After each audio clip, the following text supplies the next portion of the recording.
Assalamualaikum warahmatullahi wabarakatuh. Alhamdulillahi rabbil alamin. Wassalatu wassalamu ala asyrafil anbiya'i wal mursalin wa ala alihi wa sahbihi ajma'in. Rabbi shrah li sadri wa yassir li amri wahlul 'uqdatam min lisani yafqahu qawli. Subhanaka la ilma lana illa ma 'allamtana innaka antal alimul hakim. ولا حول ولا قوة إلا بالله العلي العظيم أما بعد. عن أبي هريرة رضي الله عنه قال قال رسول الله صلى الله عليه وسلم أعطيت أمتي في شهر رمضان 5 خصال لم يعطهن أمة قبلهم خلوف فم الصائم أطيب عند الله من ريح المسك وتستغفر لهم الحيتان حتى يفطروا ويزين الله كل يوم جنته ثم قال يوشك عبادي الصالحون أن يلقوا عنهم المؤنة والأذى ويصيرون إليك وتصفد فيه مردة الشياطين فلا يخلصون فيه إلى ما يخلصون في غيره ويغفر لهم في آخر ليله قيل يا رسول الله هي ليلة القدر قال لا ولكن العامل إنما يوفى أجره إذا قضى عمله رواه أحمد.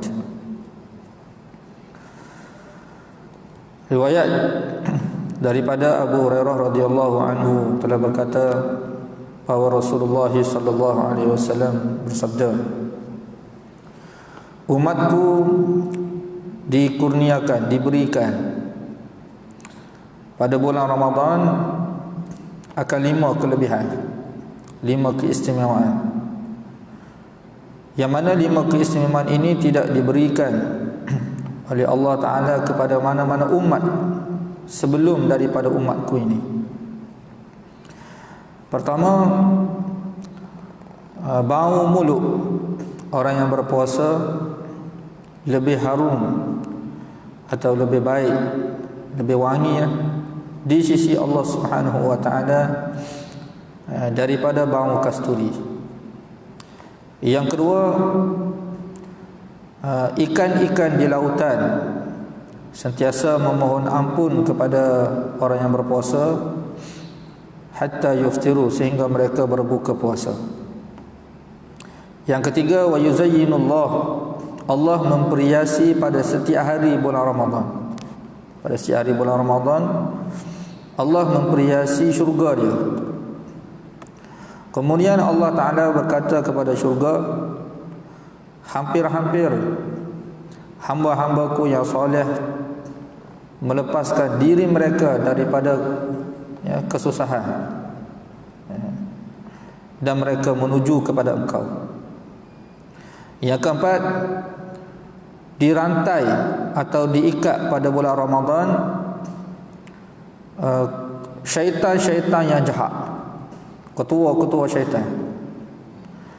Lalu mereka, yakni syaitan itu, tidak dapat melakukan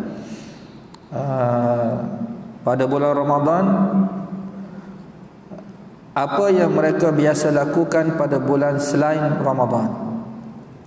Dan yang kelima, akan diampunkan, akan diberi keampunan kepada umatku pada malam akhir, pada malam akhir bulan Ramadan. Maka sahabat ketika itu tanya kepada Nabi SAW, ya Rasulullah, wahai Rasulullah, adakah itu Lailatul Qadar? Mana malam akhir itu Lailatul Qadar kah? Nabi SAW jawab, tidak. Akan tetapi seseorang pekerja akan menerima upahnya apabila dia dapat menyempurnakan pekerjaannya. Itulah 5 kelebihan yang disebutkan oleh Nabi SAW secara khususlah, yang Allah Ta'ala berikan kepada umat Nabi SAW pada bulan Ramadan, yang mana 5 kelebihan ini tidak diberikan kepada umat-umat terdahulu. Walaupun kita sedia maklum, umat terdahulu pun mereka berpuasa juga. Puasa ni bukan Allah fardukan kepada umat Nabi sallallahu alaihi wasallam sahaja. Bahkan umat terdahulu pun mereka berpuasa juga. Sebagaimana Allah Taala sebut dalam ayat Al-Quran, kutiba alaikumusiyam kama kutiba alal ladzina min qablikum, difardukan kepada kamu ini ibadat puasa sebagaimana telah difardukan ibadat puasa ini kepada umat-umat sebelum daripada kamu. Jadi daripada ayat ini menunjukkan kepada kita bahawasanya puasa ni Allah Subhanahu wa taala telah fardukan bukan sahaja kepada umat Nabi, bahkan kepada umat-umat terdahulu pun. Tetapi puasa yang fardu ni, puasa yang Allah fardukan kepada umat Nabi, iaitu puasa pada bulan Ramadan. Apabila masuk saja bulan Ramadan, semua umat Nabi SAW diwajibkan untuk berpuasa. Faman syahida minkum asyhara falyasum, sesiapa yang menyaksikan bulan Ramadan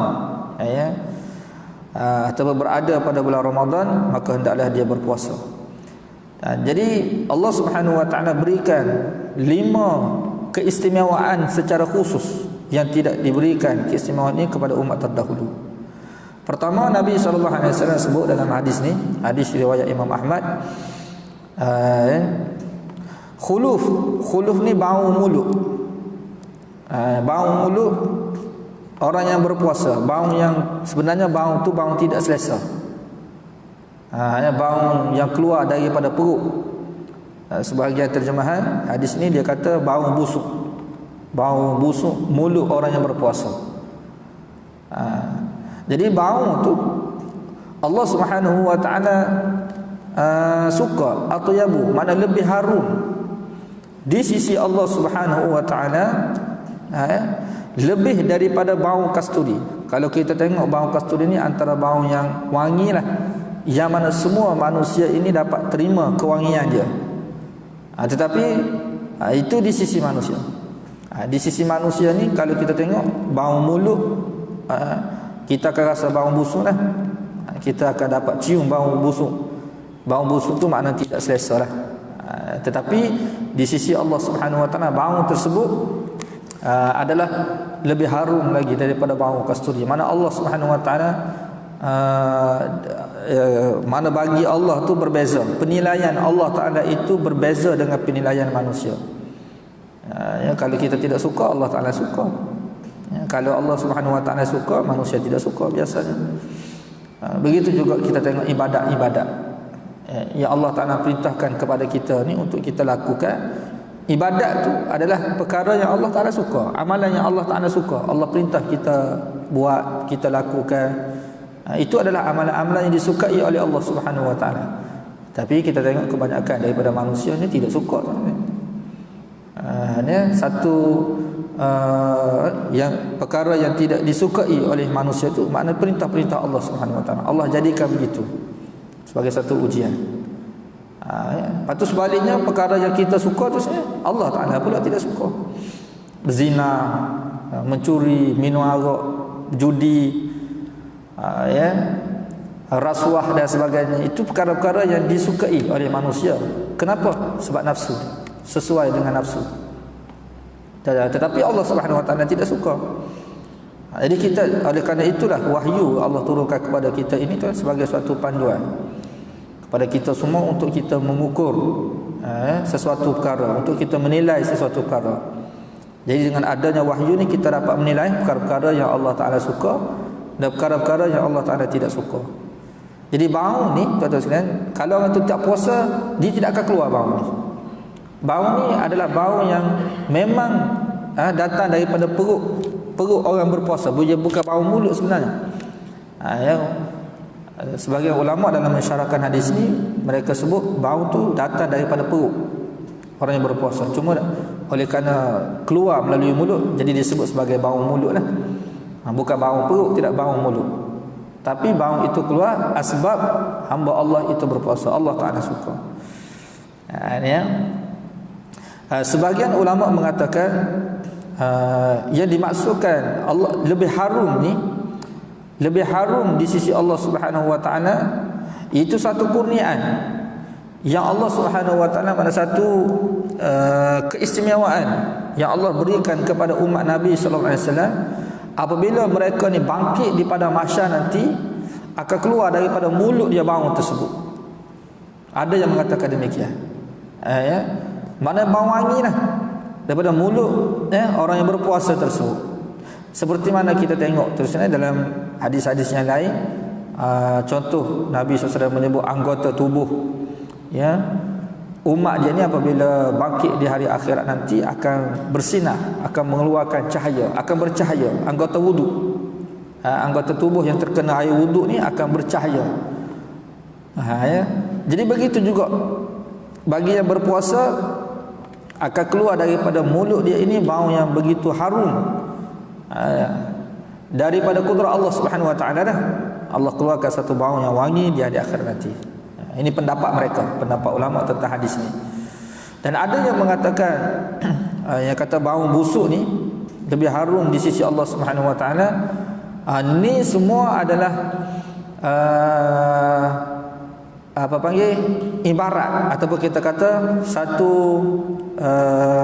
apa dah kita sebut sebagai satu pemberitahuan Allah Subhanahu wa taala untuk melambangkan kasih dia.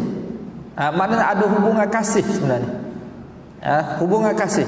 Sebenarnya bau tu tetap bau yang busuk tu, tetapi kerana kasih. Kerana kasih tu sebenarnya, maka bau busuk tu seperti wangi lah. Macam kekasih kan, kekasih. Kekasih. Oleh kerana dia berada bersama dengan kekasih dia, jadi bau busuk dia tu mungkin kekasih dia tu suka. Kenapa? Sebab cinta. Di atas dasar cinta yang ada dalam hati kekasih dia, walaupun si kekasih tu tubuh dia bau busuk, tapi bagi dia tu bau wangi. Busuk dia tu bau wangi lah. Maknanya apabila seseorang tu dikasihi, segala perkara yang ada pada yang dikasihi itu akan dilihat sebagai baik, walaupun orang lain itu tidak suka, sebab orang lain itu tidak ada apa-apa hubungan. Ini berkaitan dengan hubungan kekasih. Jadi yang Allah Ta'ala, yang Nabi SAW sebut di sini untuk memberi gambaran kepada kita, orang yang berpuasa ni adalah orang yang Allah Ta'ala amat kasih, sehingga segala perkara yang kita kata yang ada pada hamba tersebut Allah Subhanahu wa taala suka tu. Termasuklah bau mulut dia tu pun yang tidak disukai oleh orang sekeliling, oleh manusia-manusia yang lain, tapi Allah Subhanahu wa taala lebih lagi suka. Kalau nak banding dengan bau kasturi tu, kalau kita memang kita lebih suka bau kasturi lah berbanding dengan bau mulut tu. Tetapi Allah Subhanahu wa taala tidak. Kenapa Allah Subhanahu wa taala kasih? Kenapa Allah Taala suka bau mulut ni? Kerana Allah Taala kasih kepada hamba yang beriman kepada Allah Subhanahu wa taala. Mana hamba yang mematuhi perintah Allah, yang melaksanakan perintah Allah Subhanahu wa taala, ibadat puasa. Sampai begitu sekali rasanya. Itu kelebihan yang pertama. Yang kedua, kata Nabi sallallahu alaihi wasallam, wa tastaghfiru lahumul hitan hatta yuftiru. Ikan-ikan di lautan, ikan, hitan maksudnya ikan. Ikan ni mana segala jenis ikan yang berada di lautan ini. Mereka ni semua tastaghfir, mana mereka memohon ampun kepada orang yang berpuasa, hatta yuftiru, sehingga mereka itu berbuka puasa. Allah Subhanahu wa taala jadikan ikan semua ni ikan, mereka ikan. Pertama ulama mengatakan ikan tu mana ikan sungguh lah, ikan yang berada di laut tu. Lepas tu binatang-binatang lain tidak, ikan. Sebab Nabi SAW sebut ikan. Ada pula yang mengatakan Nabi SAW sebut ikan ni untuk sebagai satu takbir ataupun sebagai suatu gambaran ataupun tafsiran kepada seluruh makhluk. Mana seluruh binatang, bukan ikan saja, semua binatang-binatang ni. Cuma Nabi sallallahu alaihi wasallam sebut ikan ni, takkanlah Nabi nak sebut semua binatang. Kalau sebab apa? Sebab binatang tu banyak tu sana, dengan untanya, dengan kambingnya, dengan apa-apa jenis binatang, segala jenis binatang di permukaan bumi ni. Maknanya mewakili, atau dalam kaedah bahasa Arab ni disebut juz'iyah, sebut sebahagian. Tapi yang dikendaki daripada sebahagian ni makna semua. Jadi kalau kita nak faham, semua makhluk, termasuk ikan, termasuk apa semuanya berada di lautan, di daratan, apa semua, memohon ampun kepada orang yang berpuasa sehingga mereka berbuka puasa. Ada yang mengatakan demikian. Ada yang mengatakan kenapa Nabi sallallahu alaihi wasallam sebut ikan ini, untuk menunjukkan kepada kita banyaknya tu makhluk. Banyaknya makhluk yang kalau kita kata ikan sajalah, katakanlah tidak mengambil makhluk binatang-binatang yang lain, semata-mata ikan. Semata-mata ikan yang berada di laut tu sini. Jadi ikan tu saja tu menunjukkan kepada kita banyaknya tu. Tidak dapat dikira dah ikan tu. Walaupun kita belajar bahasa Inggeris, ikan ni termasuk sesuatu countable lah, mana sesuatu yang kita boleh bilang. Seekor, 2 ekor, 3 ekor boleh nak bilang tu kan. Boleh nak bilang. Kalau ikan tu berada di darat, kalau ikan tu berada di laut, nak bilang macam mana? Nak bilang macam mana? Kadang-kadang yang atas darat ni pun tak mampu dah kita nak bilang. Kalau datang kepada kita satu tong tu, tak ada lagi orang bilang ikan berapa ekor dalam tong ni. Kecuali kita nak beli masuk ke dalam plastik, bolehlah kita kira 1 ekor, 2 ekor. Nak beli 10 ekor boleh kira, nak beli 20 ekor kita boleh kira. Tapi kalau nak kata semua jenis ikan yang berada di laut tu nak kira macam mana, tak boleh nak kira tu sebenarnya. Tidak ada di kalangan kita tu mampu untuk mengira jumlah ikan. Jadi yang kita kenaki di situlah, mana tidak terkiranya makhluk Allah Subhanahu Wa Taala. Makhluk-makhluk Allah yang memohon ampun kepada orang yang berpuasa sehingga mereka itu berbuka puasa. Maknanya tuan-tuan sekalian, sebab tu kita tengok dalam hadis yang lain ni, apabila habis saja bulan Ramadan ni, seolah-olah dia ni seperti keluar daripada perut ibu dia, makna bersih daripada dosa. Bersih daripada dosa tu. Kenapa bersih daripada dosa? Walaupun dosa tu banyak, walaupun dosa tu besar. Sebab banyaknya makhluk-makhluk Allah Subhanahu Wa Taala yang memohon ampun kepada orang yang berpuasa. Sehingga kalau kita tengok tu, malaikat-malaikat pun pada waktu malam mereka turun.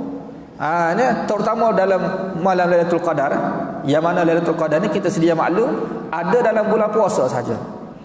Lepas tu malaikat tu turun ke tanazzalul malaikatu waruh, Allah sebut dalam Quran. Mereka itu turun pada malam Lailatul Qadar, turun ke bumi. Lepas tu turun buat apa? Saja-saja kau nak turun. Sebahagian ulama tafsir mengatakan mereka turun tu adalah untuk memohon ampun kepada orang yang berpuasa. Maknanya kalau mengambil kira semua makhluk lah, semua makhluk-makhluk Allah ni yang bernyawa lah, binatang-binatang, malaikat-malaikat apa semua memohon ampun kepada orang yang berpuasa. Walaupun kalau kita tengok dari satu sudut, mungkin kita sendiri yang memohon ampun terhadap diri kita tidak sebanyak tu sebenarnya. Kalau kita mohon ampun, contohlah kita kata 100 kali. 100 kali kita mohon ampun untuk diri kita. Astagfirullah. Tapi kalau mengambil kira makhluk Allah Subhanahu Wa Taala ni, ikan yang berada di laut tu, berapa ekor ikan kalau kita nak kira? Katalah kita kata 1 juta lah, 1 juta ekor ikan. Kalau setiap ikan itu mohon ampun terusnya, dalam masa 1 minit kita kata ataupun 1 saat, semua mohon ampun. Tu dah berapa juta dah, berapa juta kali dah kita kata untuk diri kita saja. Jadi di sini nak bagi tahu kepada kita banyaklah mereka ini memohon ampun kepada orang yang berpuasa. Di sini juga menunjukkan kepada kita makhluk-makhluk Allah Subhanahu Wa Taala ni, binatang-binatang semua ni lah, mereka ni Walaupun secara zahir kita kata mereka tu binatang yang tidak ada akal lah, dan kita sendiri pun nak bercakap dengan mereka pun tidak boleh. Tetapi kita kena ingat mereka tu dia ada bahasa tu. Binatang-binatang tu dia boleh bercakap, ada bahasa-bahasa dia tertentu, suara yang dia keluarkan ataupun bahasa dia yang kita sendiri pun tidak faham.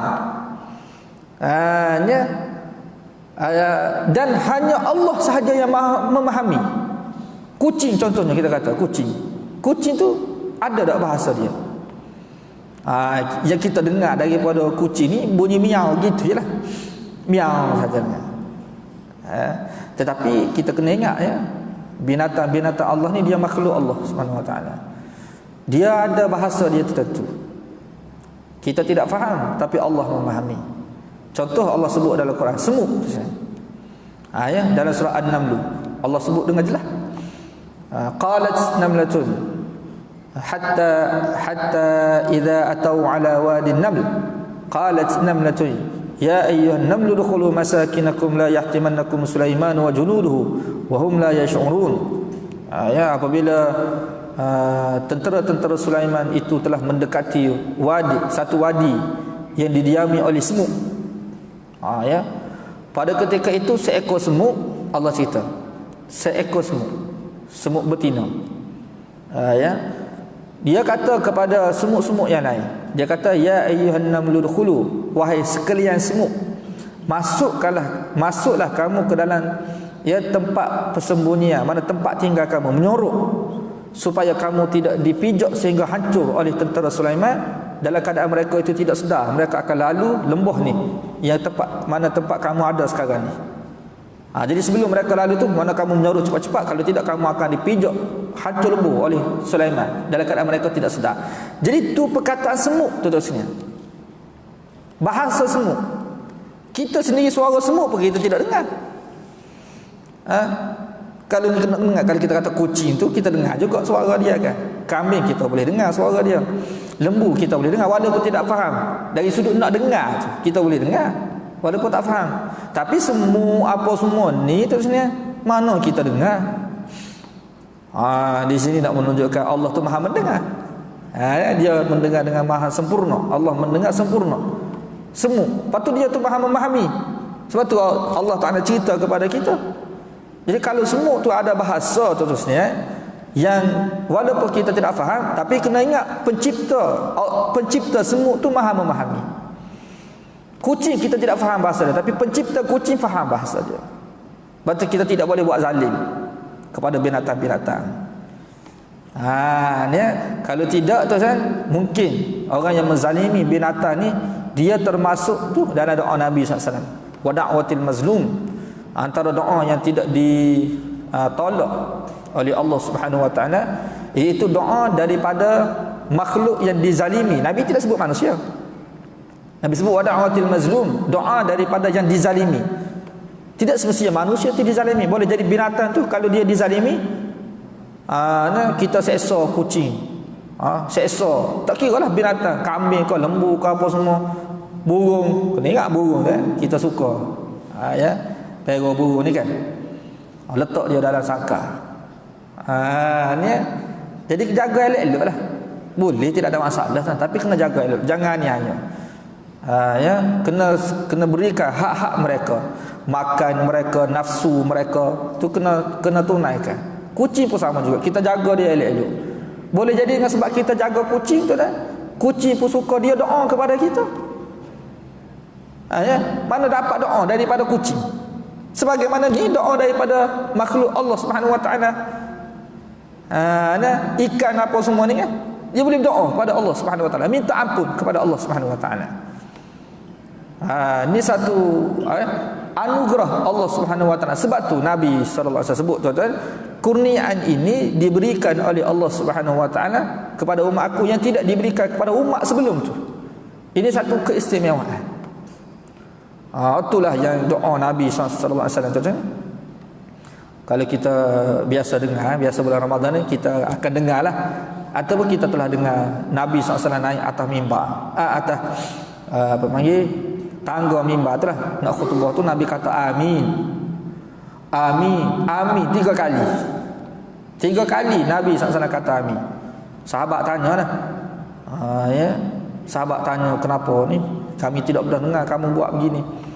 Nabi SAW ceritalah, Jibril telah doa, aku telah kata amin. Salah satu daripada doa Jibril, salah satu daripada doa Jibril alaihissalam ketika tu, iaitu apa dia? Celakalah.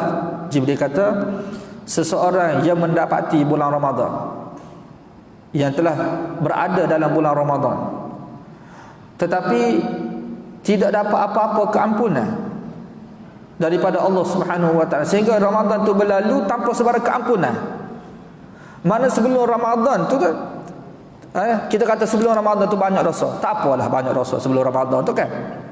Dah bila dah masuk bulan Ramadan ni, sepatut bila dah masuk 30 hari, bukan 1 hari, 30 hari atau 29 hari ni tu kan, bila dah macam-macam amalan dalam bulan Ramadan ni kan, dengan apa panggil, dengan solat tarawihnya, dengan apa panggil, ibadat-ibadat yang Nabi SAW ajar kita untuk kita lakukan, dengan qiyamul lailnya, dengan apa semua, sepatutnya dah habis Ramadan ni bersihlah dia.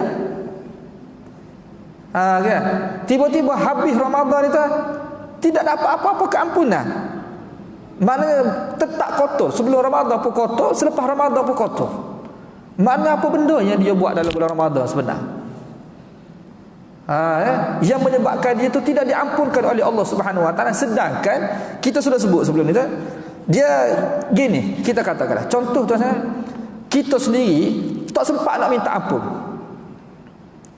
tak istighfar apa kata, tidak istighfar, walaupun kita tidak minta ampun kepada Allah Subhanahu wa taala, tetapi amalan-amalan yang ada dalam bulan Ramadan ni, terusnya amalan baik yang Allah Taala sediakan dalam bulan Ramadan, amalan itu sendiri pun dapat menghapuskan dosa-dosa kita dah.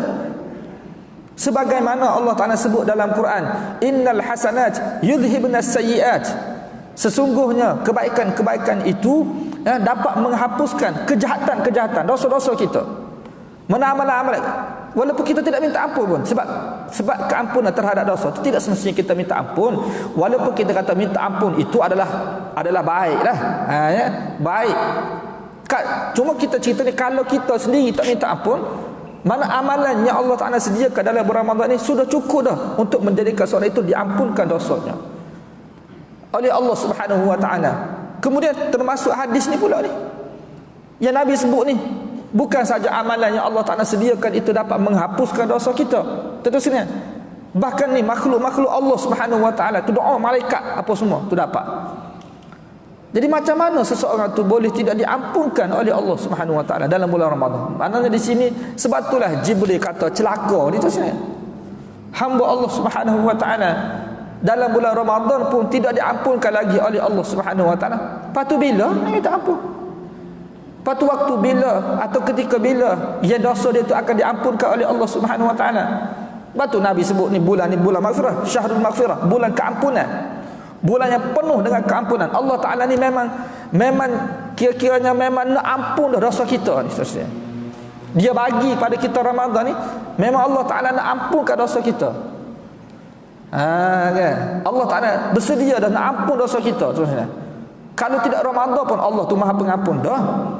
Kalau tidak bulan Ramadan kan Allah Ta'ala tu dia Maha Pengampun dah, saudara. Dia bukan bulan Ramadan tu Maha Pengampun, tidak. Dah. Maknanya bila-bila, tapi bulan Ramadan tu lebih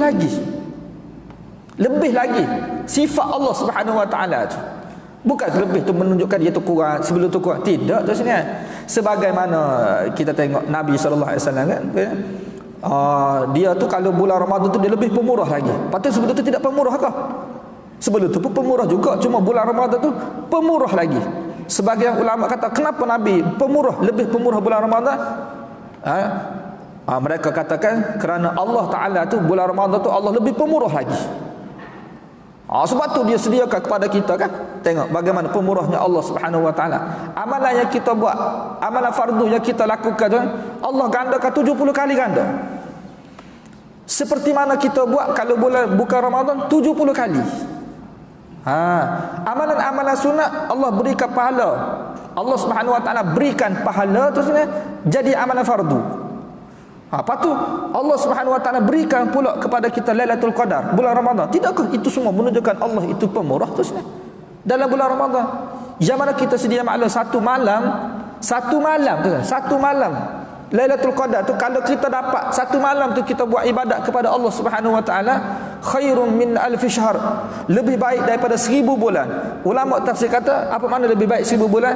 Iaitu tuan, ibadat yang kita lakukan pada malam Lailatul Qadar itu nak banding ibadat kita buat pada bulan yang lain bukan Ramadan 1000 bulan, hak malam Lailatul Qadar tu lebih baik lagi. Nak bagi tahu di sini nak menunjukkan Allah itu pemurah semua ni. Hak itulah yang Jibril alaihissalam dia kata celakalah seseorang hamba Allah kalau bagi orang yang mendapati bulan Ramadan dan membiarkan Ramadan itu berlalu tanpa keampunan daripada Allah Subhanahu Wa Taala. Kalau tidak dapat, kita kata tak dapat semua ke, dapat separuh ke, atas 80% ke 90% keampunan pun okey juga. Hal ni tak dapat langsung. Ni sabar dia ni tak dapat langsung tu sebenarnya. Kan? Mungkin saya nak urai ni tak sempat lah, tapi kita tengok kenapa tu sebenarnya. Kenapa mereka tak dapat keampunan? Sebab mereka tak tinggal dosa mereka. Mana berterusan mereka tu dengan dosa yang mereka buat. Sedangkan dalam bulan Ramadan ni kita sedia maklum, Nabi bagi tahu tu, syaitan tak ada dah syaitan. Sepatutnya bila syaitan tak ada ni, sepatutnya tu tidak ada dah dosa. Tapi mereka masih berterusan melakukan dosa. Jadi dalam keadaan syaitan tidak ada, di manusia berterusan melakukan dosa tu, lebih-lebih lagi dosa besar. Aurat pun tak tutup, solat pun tidak, puasa aja. Betul puasa tu boleh pahala, tapi hok tidak solat tu, yang tidak tutup aurat tu, jadi berterusan je dalam bulan Ramadan dengan dosa. Macam mana nak diampunkan? Dia sendiri pun tidak tinggal dosa. Sebab syarat untuk Allah ampunkan dosa, kita kena berhenti daripada dosa. Sekurang-kurangnya taubat tu tuan-tuan sekalian, dia ada 3 rukun taubat. Kita maklum kan 3 rukun taubat. Sekurang-kurangnya daripada 3 rukun taubat, berhenti daripada dosa. At-tarku, mana kena berhenti.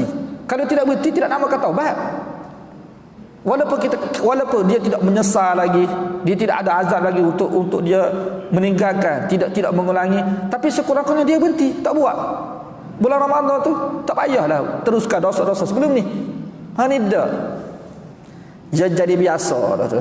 Takkanlah budak-budak sekolah tadika ni kan, cikgu duduk ajar sebelah bulan ABC kan. Sebelah bulan duduk belajar ABC. Takkanlah sebelah bulan belajar ABC tu tak pandai lagi. Sebelah bulan duduk ulang benda yang sama. Apabila cikgu tak datang sekolah, kita tinggal sebulan, dah sebelah bulan dah belajar tu, tentu sekali budak tu boleh tu sebenarnya. Gitulah juga manusia, dia dah biasa dengan dosa kan. Sebelah bulan sebelum ni biasa dengan dosa. Sekadar iblis tu tinggal sebulan, tak ada apa-apa bagi dia. Inilah kita kena sedar tu sebenarnya. Takut-takut tak terampun dosa kita. Sedangkan kalau kita tengok hadis ni, makhluk malaikat mohon ampun, ikan mohon ampun. Yang berpuasa tu yang berpuasa. Patut kita ni termasuk yang berpuasa lah. Orang beriman tu yang berpuasa termasuklah hadis ni. Sepatutnya dia diampunkan oleh Allah Subhanahu Wa Taala, tapi tidak. Kenapa? Dia tidak tinggal dosa. Padahal ikan sudah mohon ampun dah.